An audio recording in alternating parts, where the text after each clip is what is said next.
just individuals coming to participate in dance, and that dance is a part of life.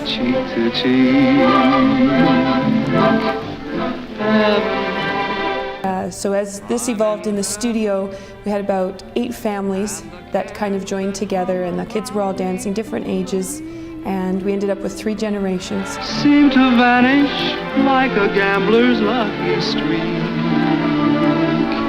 when we're out to... We did all storytelling, so our stories were about how families would get together at a party, and how the families would work together around the kitchen table, and all the instruments that would be involved, and how dancing would break out. And so we brought that to the Canadians in Nova Scotia. Oh, I love to climb a mountain and to reach the highest peak, but it doesn't thrill me. The most memorable part of the trip was performing and being exposed to the black flies.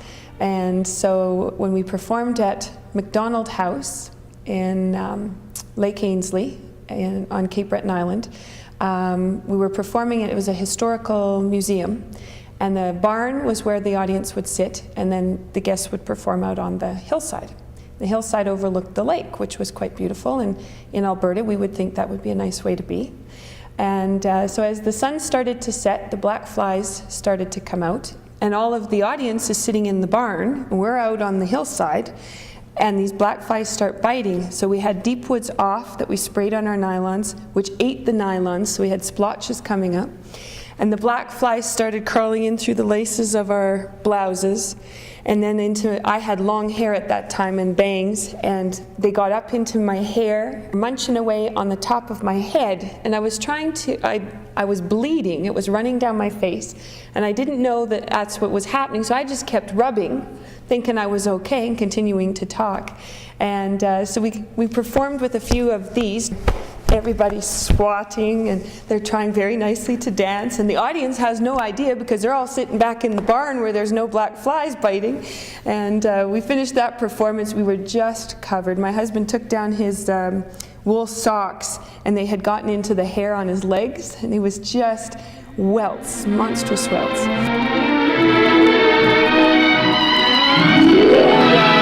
Went to Scotland in '99. There was 7 caravans. There was 22 of us all together. My whole family came. So I had my mom and dad, which made 3 generations that were performing on stage, and my sister and brother-in-law. And we had several family units, and then some kids that traveled without parents, and they buddied up on the caravans. And the caravans would tour en masse from place to place, and the caravans would take up much of the highway as we were traveling. So going from one place to another, everybody knew we were on our way. We kept Canadian flags in the windows, so they all knew we were Canadian at least. And but that sparked many conversations with a lot of people as we traveled along the way. My sister was celebrating her 10th anniversary, so right where Bonnie Prince Charlie came across and would have landed his boat, my brother-in-law re-proposed to her and offered her a new ring, and he had set everything up, so she was re-proposed to. She actually said, "Yes, I'll marry you again." And that evening we took all of our props out of the caravans, and we had one of the numbers was a wedding number, so I had a veil and bouquet and everything, so we passed it all to my sister, and all of us had wedding things. So we donned our kilts in the middle of this campground with all these caravans, and proceeded with this mock wedding. And in this mock wedding, the midgies come out. So, you know, the sun's starting to set, we're doing our thing, they start biting. And midgies they're like the little black flies of Nova Scotia, but they're smaller. And the black flies of Nova Scotia take little chunks out of you, and the midgies get right in and they just keep biting. And they're like no-see-ums, so you don't really know that they're there, you just feel the bites.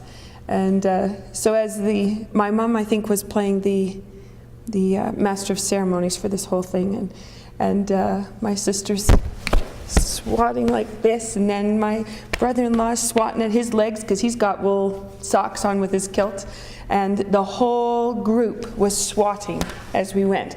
Now, of course, all of the people camping in the campground are from Scotland. They're not bothered by the midgies. So they're walking by watching this scene, all of us doing this. And they quickly said their vows and we dispersed to the caravans.